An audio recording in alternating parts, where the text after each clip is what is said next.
أهلا بيكم. صحيح إن مفيش أي حاجة حصلت في حدوتة امبارح تخليكم متشوقين لكمالة الحدوتة النهاردة، بس الحواديت مش بتبدأ أبدا في ذروتها. لازم في البداية الفصول الهادية اللي كله لازم يتحملها. ده الوقت الوحيد اللي من حق الراوي يحكي فيه اللي ما يهمش المستمع قوي.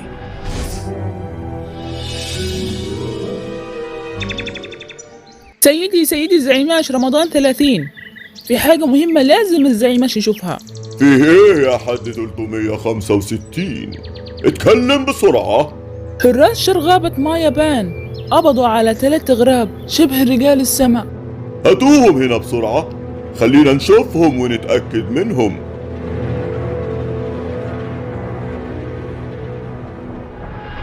أهلا بالقادمون من السماء. اتأخرتم قوي، ده احنا كنا مستنيينكم من زمان. مستنييننا احنا؟ طب ازاي؟ ده انا لغايه من شويه ما كنتش اعرف اني هقابلكم اصلا. تقوموا تطلعوا انتوا اللي مستنييننا ومن زمان كمان. أنت كما أنت أيها القادم من السماء ذو البشرة السمراء. هو انت تعرفنا؟ طبعا أنا أعرفكم كويس جدا. أنا الزعيماش رمضان 30، ملك وقائد شعب المايا العظيم، أهم شعوب المجتمعات الأصلية. إحنا بنحكم الأرض دي من 3000 سنة. اكتشفنا خلال العصر القديم كهف الطلاسم المقدس. الشمانز بتوعنا على مر العصور حاولوا يفكوا الطلاسم دي علشان نفهمها، وبعد فترة كبيرة قدرنا نترجم الطلاسم المرسومة، وعرفنا كل حاجة عنكم وعن رحلتكم في أرضنا من ملايين السنين. وبعدها جمعنا كل المعلومات المكتوبة، وكانت هي بداية البداية لعلوم شعب المايا. هو انت رسمت ايه في الكهف بالظبط يا سمرة؟ مش عارف الصراحه، انا كنت برسم وبكتب اي حاجه بتيجي على بالي. ده انا حتى بروست صوره من خيال الجد فرغلي اكبر من صورنا كلنا. اهي صورة جده فرغلي دلوقتي تلاقيها اتشهرت عندهم زي المهمتة غاندي عندنا. اعمل معاك ايه؟ ربنا يستر من عواقب اللي انت عملته في الكهف ده. يعني انت يا زعيماش رمضان 30 تعرفونا كويس وكنتم في انتظارنا؟ انتم أسطورة شعب المايا، والأسطورة بتقول انكم لازم هتيجوا تاني. انا مش فاهم حاجه يا استاذ سليم. ولا انا يا سمرة، بس خلينا معاهم للاخر وممكن نعرف ازاي شعب المايا اختفى بسهولة كده من غير ما يسيب اي اثر. ماشي. طيب يا زعيماش رمضان 30، انا سليم وده سمرة ودي صوفيا الروبوت بتاعي. طبعا مش محتاجين تعرفوا نفسكم، فأنا أحفظكم عن ظهر قلب. مفيش حد من شعب المايا ما يعرفش الشمنزات العليا الأوائل.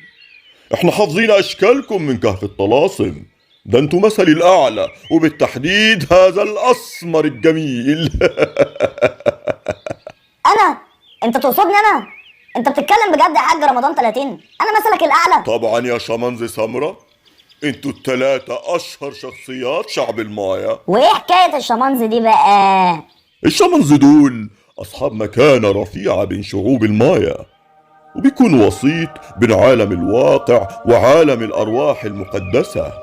وبتنتقل مهنة الشامنز من الآباء والأجداد اللي برضو بيكونوا شامنز وأصحاب مكانة رفيعة بين الشعب في المجتمع.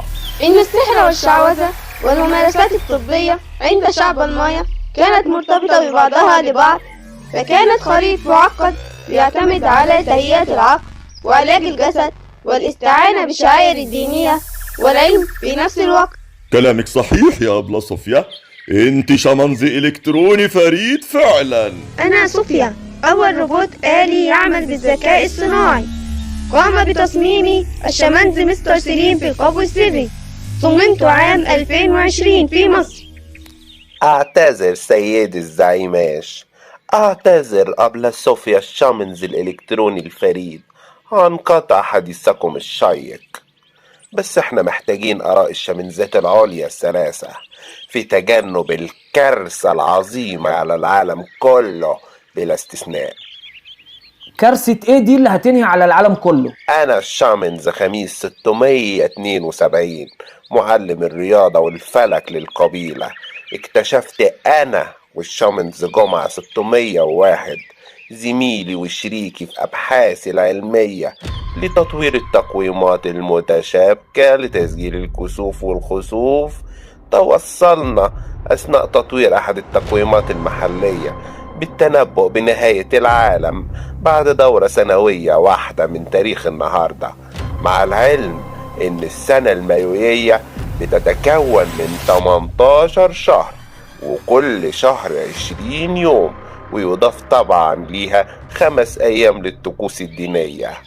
نهاية العالم؟ وده اتنبأت بيه ازاي ولا مؤاخذة؟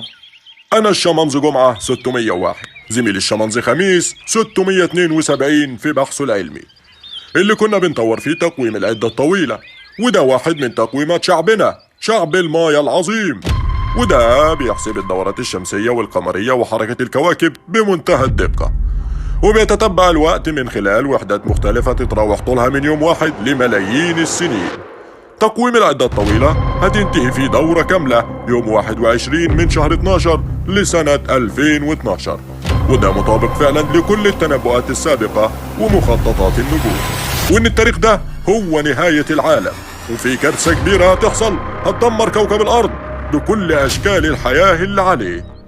وانتوا اعتمدتوا بقى على ايه في الغابة دي عشان تستنتجوا التاريخ وبالدقة دي؟ كلنا عارفين ومؤمنين بأن لهذه الدنيا نهاية محتومة، فمن خلال مهاراتنا الحسابية في علوم الفلك لاحظنا أن حركة النجوم تنحرف تدريجيا في السماء في دورة مدتها 5125 سنة، واكتشفنا أن الحزام المظلم الموجود في درب التبانة يتقاطع مرة واحدة بس كل دورة مع المدار الإهليجي، وفي عام التقاطع تصل الشمس إلى انقلابها في اللحظة اللي بيتقابل فيها خط الاستواء مع مجرة درب التبانة، ووفقا للتقويم الجريجوري إنه يوافق عام 2012، وآخر مرة حصل فيها كان عام 3114 قبل الميلاد، بالتحديد في 11/8، وإحنا متأكدين بأن التقاطع التالي سيحدث في 11/12/2012، وسيكون نهاية لدورة وبداية لدورة جديدة. بالفعل شعب المايا لديهم من المعرفة الفلكية التي تسمح لهم بالتنبؤ بنهاية العالم وخلافه. لا والله، يعني ده مش فيلم 2012 الأجنبي اللي على النت؟ ده أنا حتى شفته يجي 100 مرة قبل كده. هو انتوا شفتوا انتوا كمان ولا ايه؟ كلا، لقد استوحى المؤلف هذه الفكرة لصناعة الفيلم من تلك النبوءة. ايه الناس دي بقى؟ ما 2012 عدت علينا والحمد لله ما حصلناش اي حاجة. وفي الغرب سالت دماء الشمس في معركتها الأخيرة مع الليل، المعركة اللي بتنتهي كل يوم عند الغروب بهزيمة الشمس. شايفكم بتتوبوا.